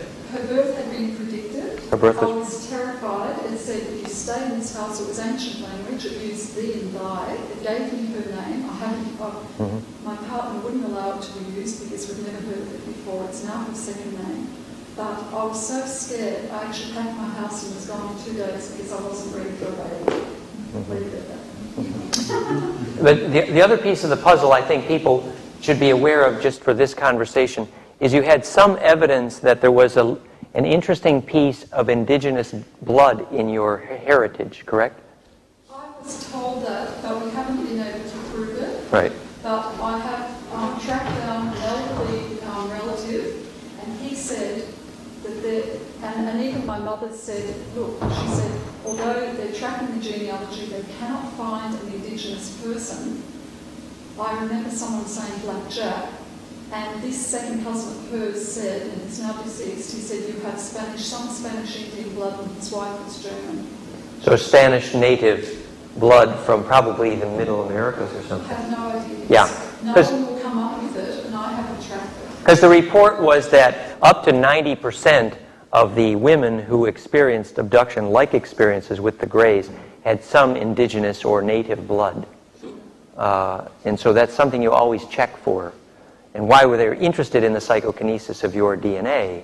In a way, it's an honor, but in another way, it's something they would say maybe there was some soul negotiation beforehand and things like that. Yes? Well, I know I'm not white. Right. I have known from the earliest stage that I'm a black person in a white body. I've told my mother at the age of 8 or before, I just know that. I don't even fit in with my siblings. So the alien mutant spore phenomena. Right. I don't know, these Right. are my truths. Well, feeling black may be associated with Thoth's report of Nubian dark blood, which became the story of the Black Madonna, actually. And the Black Madonna was said to be black. The high copper content of blood combined with what was Nubian, which is the story of the copper content of the Rigelian blood, we're led to believe, which supposedly is the Thoth bloodline, which is a portion of the bloodline of the children of Enki. Because although Enki and Enlil supposedly came from An Anunnaki with the Syrian lineage, the origins in Orion for his mother were probably Rigelian. And the Rigelians are described in detail at Montauk. Is there a book on this? Well, A website? the pyramids of Montauk and the other Montauk books are the source for the information about the Greys and Rigelians, although I learned about the Rigelians at Montauk from personal conversations with Al Bielek and Michael Ash, who was the chief time empath there. The Rigelians were not regarded as very friendly types, actually, there, but it fits the story very well. The part about Thoth's dark blood in the creation of the Black Madonna lineage through Oxenpotten, later known as Magdalene, was told in William Buehler and Simon and Maya's work out of Crestone, Colorado, which you can read on the web. The links are at soulimitation.com/Buehler, Buehler, where William Buehler's Templar work with Thoth in the repair of fabric of time includes many pictures, actually. And we could dig those up. I have them handy here if you like. But what I wanted to do was get to try to sort this out now in terms of principles. So where were we? We were telling a story about Montauk, and we're trying to understand the extraterrestrial interest in our DNA, and we might get some clues to your abduction story a little bit, possibly. Not that we can figure it out for ourselves. Obviously, it's for you to understand. But we might have some clues. If we put our heads together, we might trip over something interesting. Well, I personally have, when I lectured in the international psychotronics circuits for so many years, I used to sit next to Preston Nichols all the time, the co-author of the Montauk books. Came to know him very well. And then when the teachers from the Ken Page Multidimensional Cellular Healing Group work with Drunvalo, were at my farm, Ken Page's group, they had been invited into New York to work with a lot of the Montauk survivors, doing the psychological work to basically dehypnotize them to reassemble their fragmented memory. Because hypnotic memory loss is part of the Manchurian Candidate program, and that's part of what you're experiencing, pretty likely, is some hypnotic memory loss. And the memory loss can actually be comfortable from the point of view as, well, it prevents you from feeling disturbed about it. But unfortunately, spiritual evolution is, in general, the absence of memory loss, because the more you store something that's not felt, the more you create discontinuity of memory, which is the opposite of consciousness. It literally fractionates awareness. So particularly if there's any peak emotional experiences, good or bad, which you have dissociated from your conscious memory, you actually create a magnetic interruption in the potential for kundalini in your body, literally. So going back to sort out memory loss is a very important thing. And Ken Page's group calls it multidimensional cellular healing. You can find a lot of that on the web. There's an e-group. Just search on Ken Page and multidimensional cellular healing.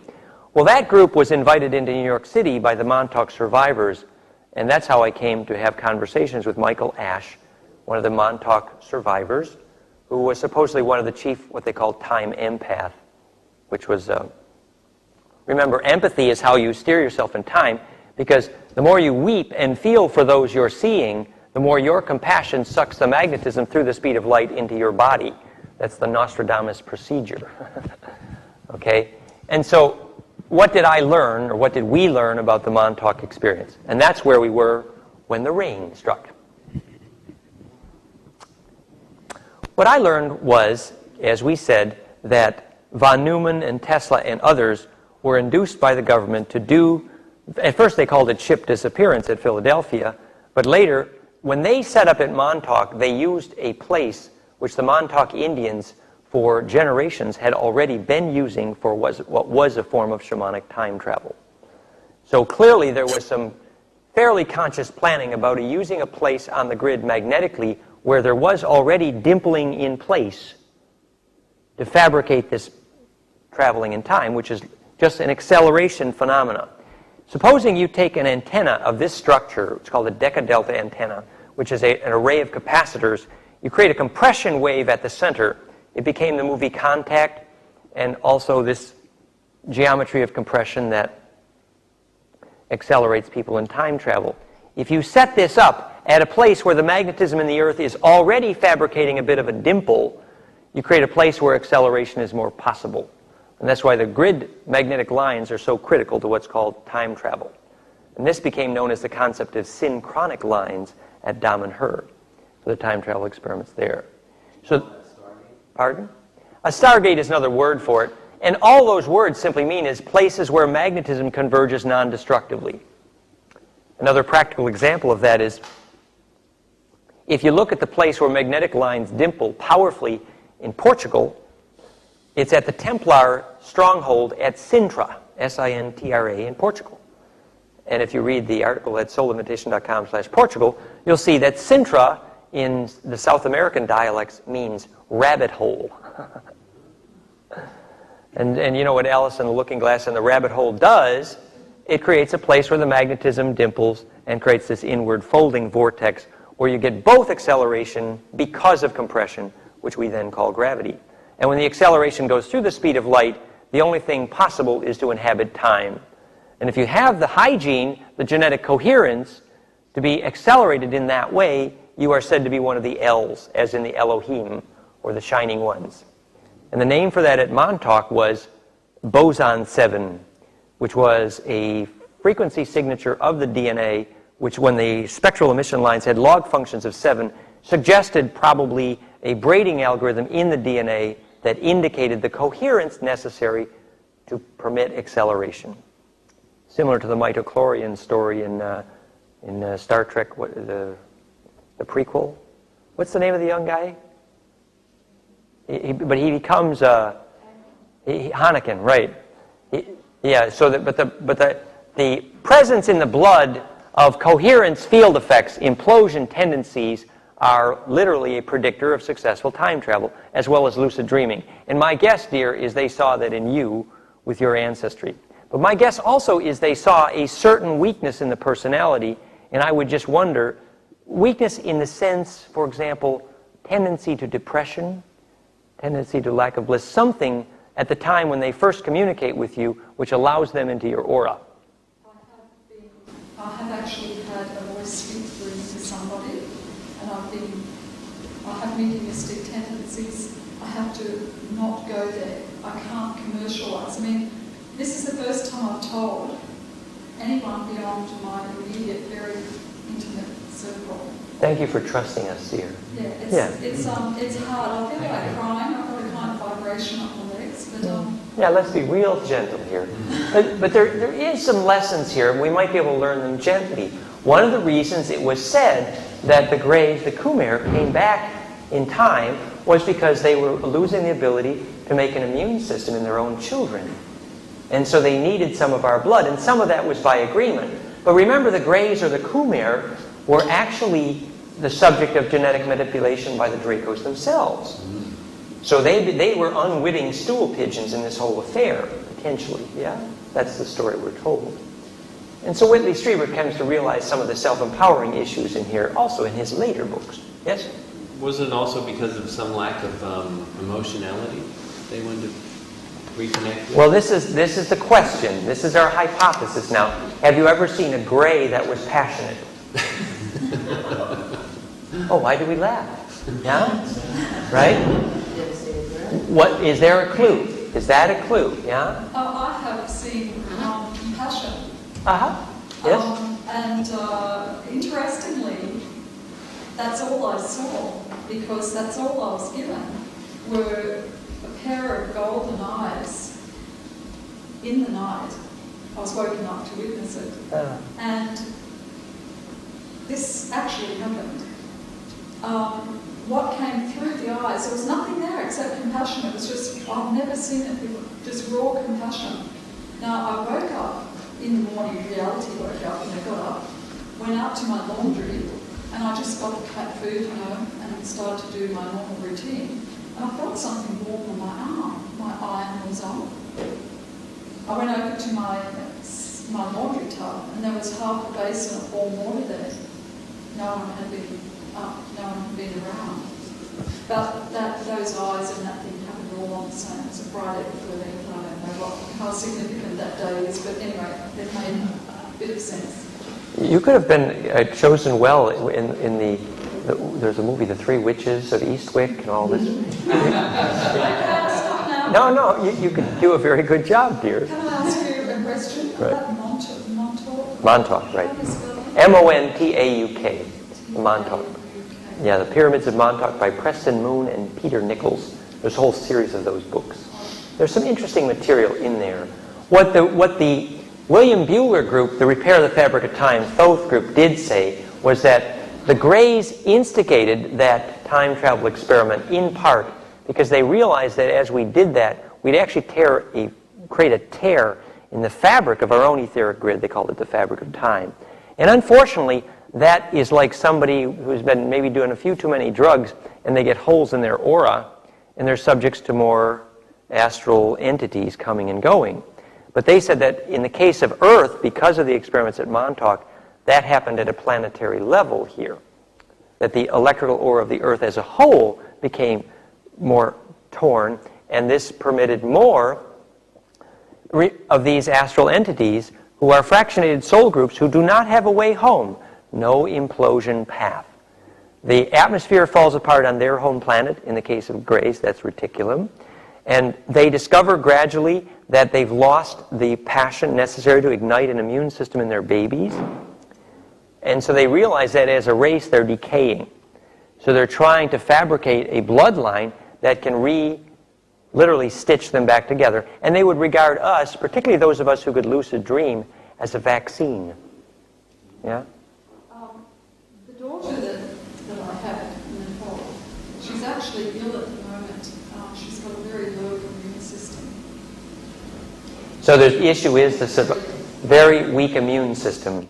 And let me guess that probably she hasn't found her passion yet. I told her, I just got this, I told her to go and roll in the grass and get pollen on her and get things that are natural. get natural elements. I see her maybe being buried in sand at the beach and getting covered in mud. That's the Kiva experience. Things that she will heal her. Precipitate the magnetic turning inside-outness. Kiva, Kipapu. The Kinavata might be a good book about that for her.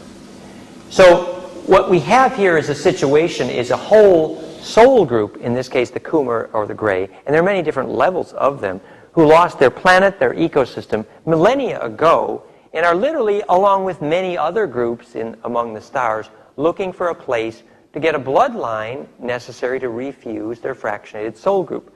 It's another Humpty Dumpty couldn't put the egg back together again. All the king's horses, all the royal blood put together.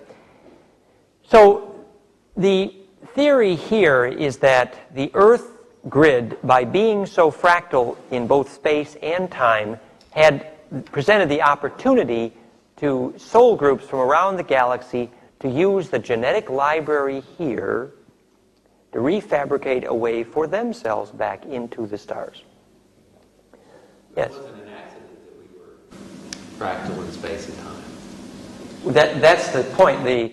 Where we started with the Ophanim Seraphim story yesterday over here was that the intention to create this experiment in the bloodline cross between Eb and Uru, which we call a Seraphim versus Ophanim, Sara Asaru, the serate means to cut.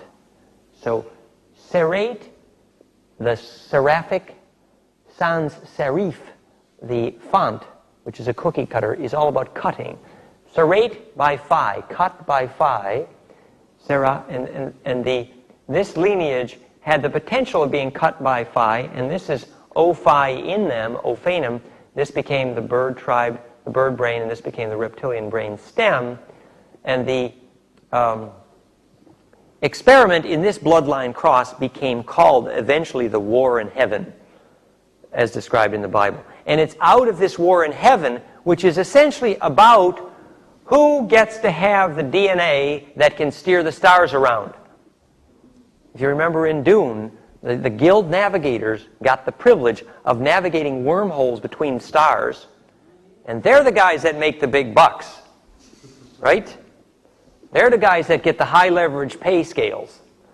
So obviously the competition here, when the Orion group discovers the only way they can motorize galactic commerce is with a gravity wormhole, which the Hopis call Peshmatan, is suddenly realizing that gravity wormhole is inhabited, and the guy that lives in there is the real boss. And this is called Deep Space Nine, if you saw the movies. And it's literally the physics of who steers wormholes. And so that's the competition here. The competition is about who grows up to steer the wormholes. They make the big bucks. And so there's a famous novel, it's called The Crystal Singer. And how much you pay the lucid dreamer, because she can steer the shape of your dreaming, right? So those who can steer these magnetic worms through the speed of light into time travel using glandular passion are the ones that have value. And so the genetic library on Earth is this treasure trove of cookbooks for all of these civilizations that are looking to finish off the welding and fusing of their soul groups to enable this high leverage capability. So the competition over good DNA is very intense. It's an intergalactic controversy. The actual humans of Earth are merely pawns in that game in many respects. But one thing we do have going for us is if we recognize how interesting the DNA is inside of us, then we get to at least know what our playing cards are in the poker game. Because believe me, it ain't our technology driving around in cars powered by dinosaurs farting and computers that are to them billions of years old and just really pretty childish. Our technology is not what we're supposed to be proud of here. That ain't it. So the ability to make a gland that can radiate a field effect that'll bend something, that's interesting. The ability to switch an emotion on a dime. The ability to hold coherence in the heart. These are skills that have galactic politics implications. So that's what you focus on, developing the life force in your DNA and your glands. So taking your power is also taking responsibility. So if you have taken the responsibility for steering a gravity field, then there's implosion in your heart. And the reason a vampire dies in sunlight is because his DNA, not having its own fire inside, does not have the phase discipline to go through implosion. And therefore, when there's fire in your hearts, the parasites run from your body, and the astral parasites. And the grays who don't have pure intention, they run as well. And then any grays who come up to you and ask for help are going to ask you as an equal. Ultimately, we're learning the principle of steering gene pools into stars to make them green, right? And to create soul groups that become navigable. And the grays encountered this problem a long time before we did, but they're a little bit of a vaccination for us too, because they lost their ecosystem quite clearly. I mean, their ecosystem and atmosphere on their planet went to toast. And then they discovered, well, look, it fractionated our soul group, and look, we're losing our immune systems, and it's a magnetic problem, and it's a DNA problem. And then they began this mechanical recook up the DNA bit and didn't see the psychology of it, the glandular passion role. And I do think they missed that, a lot of them. There's a lot of different levels there. But clearly, that's why I think the Templars are regarding them as secondary to the issue of the Dracos, because the Dracos were the trigger of their problem and ours indirectly. In a certain way, played a parental role to both species. But remember, we've talked a lot about Alpha Draconis, but by no means are we suggesting that's the only ET species that's messed with our DNA. Many reports suggest 22 different ET species have messed with our DNA here, and I tend to believe them. Just our most recent historical epic, the Sumerian Bible story, has so much to do with Alpha Draconis that's it's a fun place to start. But you have all these other, the Arcturian, Andromedan, they all have a stake here. Because this was by agreement to have been a genetic library. That means all the local civilizations use their library card. They check in here and check out a little chunk of DNA they need. And so then who gets to run the library is what they squabble about. The humanoid anthropomorphic shape has been taken to be one of the most efficient accelerators of DNA into stars. As above, so below, in their own image and likeness, the whole thing. So the amount of fractality inherent to the design of human biology is such that if you want to get DNA up to speed, what an efficient shape. It makes a lot of sense. So everybody wants to copy the structure. But that's not something we should be proud of having invented on Earth. The Central Core cultures knew that long before the DNA templates arrived here in the Egyptian called the Nedirs. The Dalai Lama stories in Tibet are instructive. That he travels in the country, finds a family that strikes his fancy, and that's where he incarnates next time. And the whole country comes to worship whoever can prove that their memory line is continuous. So that's the royal blood is by definition the one who can remember past lives. What's the physics? It's DNA that can compress well. So if your DNA can compress well, and you can do something intentional on that level and bring the memory through, then there's more coherence mathematically between incarnations. But for most people, so for all practical purposes, reincarnation is not real to most people. And even those of us who have fragments of that memory, we need to acknowledge that they are fragments. When you drop a purple ink through a straw into water, and it forms a beautiful purple donut in the water, and then as it decays, you see 7 smaller purple donuts form in the water. If the water is laminar sacred, the 7 smaller purple donuts will be at the tilt angles of the 7 spins of the tetrahedron in the water. That's the way the Reverend Mothers explained to me the physics of why, after every incarnation, 7 will incarnate the memory for the next incarnation. And if it's a great incarnation, it'll be 7 times 7.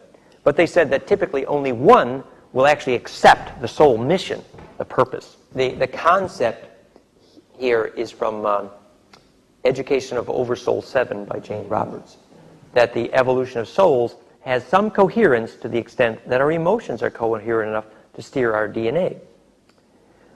Reverend Mothers. Like the Ben Gesserit. Ah, see? Very good. We have a clue. Now, why don't you say who the Bene Gesserit were? The order of witches from Dune that were able to speak in power language and had this whole order that was thousands of years old, and that the Hive Queen was a telepath. Right. And they used to track the evolution of bloodlines so they would be aware where the next avatar was going to erupt like a volcano from the bloodline. So they were actually tracking these bloodlines and planning these incarnations. So they're crossing Harkonnen, who's half Borg, with the Reverend Mother in order to make an avatar, Muad'Dib, right? Yes. So here you have Enlil gets crossed with, Enki's mother is father. Enki's father's half machine, An, and his mother is a winged dragon. So they're planting these crosses of bloodline. They're called the Reverend Mothers. Why did I mention the Reverend Mothers telling me? Well, when I moved into western New York, on the shores of Lake Erie, Erie means nest for eagles, the Erie. It's just above Cleveland, where the land is cleaved. Long story. So I settled in there, and I met this group of women who had one thing in common. They all claimed to remember their incarnation with Jesus in the time of the Essenes. Now, if you read back in my story here, we're saying the Essene story is the refugees from Akhenaten. But in any case, this group of women was tracking bloodlines and memory lines. And they began doing ritual in Pennsylvania. And it was them that actually taught me about that eagle star morph you saw. Remember we animated the eagle on the face in Pennsylvania? Well, the Reverend Mothers and we would charter a bus. And we'd go down there and do these powerful rituals on this land in Pennsylvania. And our assigned task at that point was to assume the threads of the bloodline of the royal family, the Moggs, where the Masons went into what's called the Women in the Wilderness. It was a conscious knowledge that the treasure of Akhenaten, which is the treasure of the temple of the soul of man, Solomon, which what became the wealth of the Templars, came to North America. Later we learn in more detail in the book Pandora's Box through King Louis XVI, who changed his name, Daniel Peseur, the Rockefeller stories, Tryon, North Carolina, the whole shtick. And so here you have Henry Sinclair, Holy Grail across the Atlantic. His kids come down and inhabit Pennsylvania. And here you have the descendants of Merline, the red-haired Cherokee. They come up the spine of the eagle. And then here you have the story of Pandora's Box and Daniel Peseur and the origins of the Rockefellers and the Railroad Cartel coming from Tryon. And they all converge in this area called the Keystone State, which is Pennsylvania. Now, Pennsylvania is on a green barrel tectonic plate, which is literally a green stone. It's a cup. The cup is the Georgian Bay, which if you look backwards in time, you see it is the center of the cup of when the tectonic plates were Pangea, which is the tectonic plates do this. Here's the tectonic plates. They go shoop into a fetus, and then they go shoop, and they unfold again. And when they go shoop into a fetus, it's called Pangea or Pangaea, and it looks like a baby.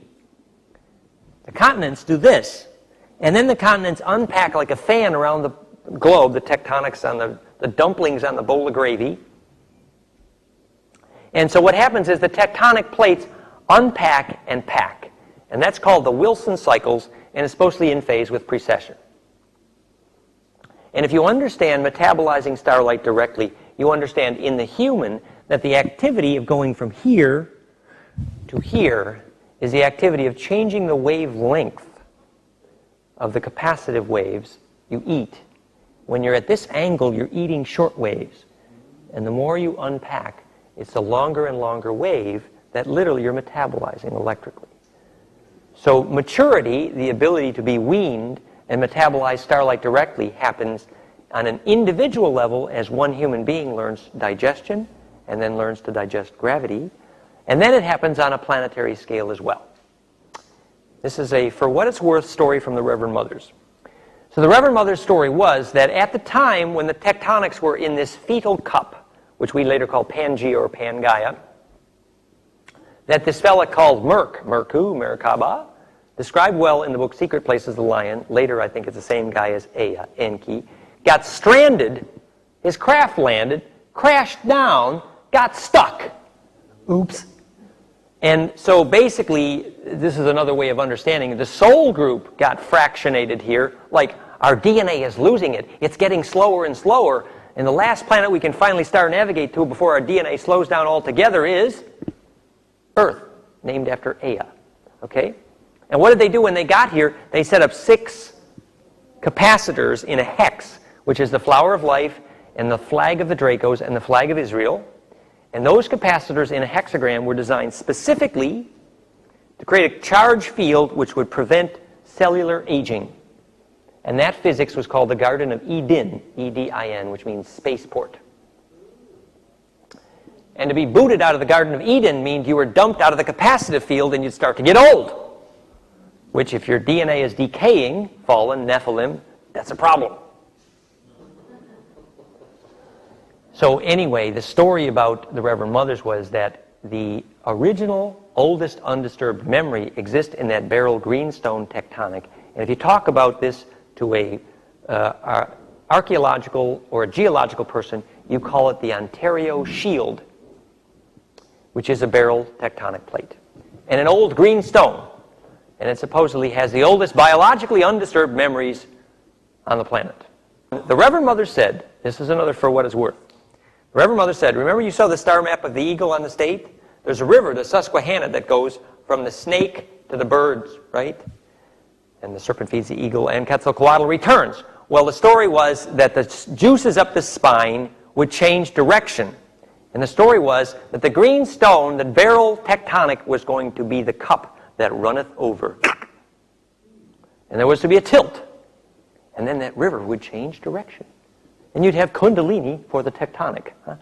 Anyway, this was part of the story, the mythology, which the Reverend Mother said was responsible for how the fractionated gene pool would inhabit the star map, get the group bliss, and refuse the soul group, and re-inhabit the stars. This was called the Eagle's Gift. Well, this group, when they got together, it was like kibitzing among midden ants. And I remember once we would sit on the shores of San Francisco Bay talking about growing up with the Jesus, which I think is the Tutankhamun family, like you were aunts and uncles. It was like kibitzing. It was a scream. But one of the things that happened was they became intensely aware of which part of the soul group you came from. For example, they said that I was a reincarnation in part of the Lazarus experience, Lazarus, and that the preparation to survive the death experience was a necessary priming of the pump for the soul group to be able to go through the death experience non-destructively. And they said Lazarus was a bossy uncle of Magdalene who got angry and skipped town and set up a house of prostitution which earned big bucks, which became part of the Magdalene Templar wealth. And this is quite a story. Anyway, they were dubbed the Reverend Mothers by this guy, Bob Gulick, because they were stewarding bloodlines. Anyway, I was excommunicated for the Reverend Mothers, or from the Reverend Mothers. Want to guess why? For not keeping secrets. Anyway, so there was this group of women who had all these memories, and I learned a great deal from them. For example, the role of titanium in ritual, and the function of how the star map, in this case in Pennsylvania, functioned to get soul groups back into star inhabiting, and lots of things it was useful. The role of titanium in ritual. Wait, let me check. Let's see. Titanium. We're using it in ritual. No. Titanium is a metal that's an exquisite waveguide.